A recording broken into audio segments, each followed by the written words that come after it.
তারা যদি এটা আমাদের কাছে যুক্তিসঙ্গত উপায়ে প্রমাণ করতে পারেন, বলতে পারেন, উপস্থাপন করতে পারেন যে না, দুর্নীতি দমন কমিশনের নিয়োগ আগে যেভাবে হতো সেটাই ভালো,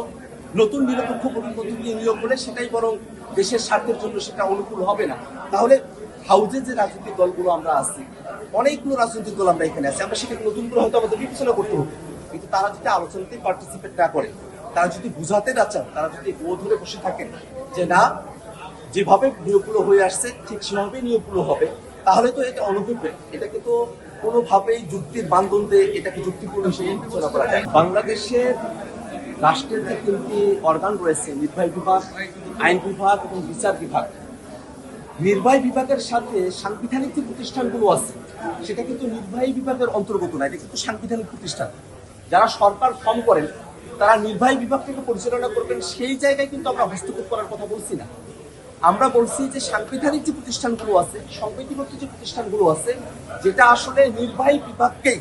একটা চেক অ্যান্ড ব্যালেন্সের মধ্যে রাখবে, এই কারণেই তো সাংবিধানিক প্রতিষ্ঠানগুলো। দুর্নীতি দমন কমিশন একটি সংবিধিবদ্ধ প্রতিষ্ঠান, সরকারি কর্ম কমিশন একটি সাংবিধানিক প্রতিষ্ঠান, সেই প্রতিষ্ঠানগুলোর কাজই হচ্ছে নির্বাহী বিভাগ তারা আসলে সাংবিধানিকভাবে দেশের স্বার্থের অনুকূলে থেকে, জনস্বার্থে থেকে তার দেশটাকে পরিচালনা করছেন কিনা সেই জিনিসগুলো খেয়াল করা, দেখভাল করা, এটা কিন্তু সাংবিধানিক প্রতিষ্ঠানগুলোর দায়িত্ব। সাংবিধানিক প্রতিষ্ঠানগুলোতে যাতে দলনিরপেক্ষ একটা নিয়োগ হয় সেটার কথা আমরা বলেছি। আমরা তো নির্বাহী বিভাগে আমরা হস্তক্ষেপের কথা বলছি না, বরং যারা বলছেন যে সাংবিধানিক প্রতিষ্ঠানগুলোতে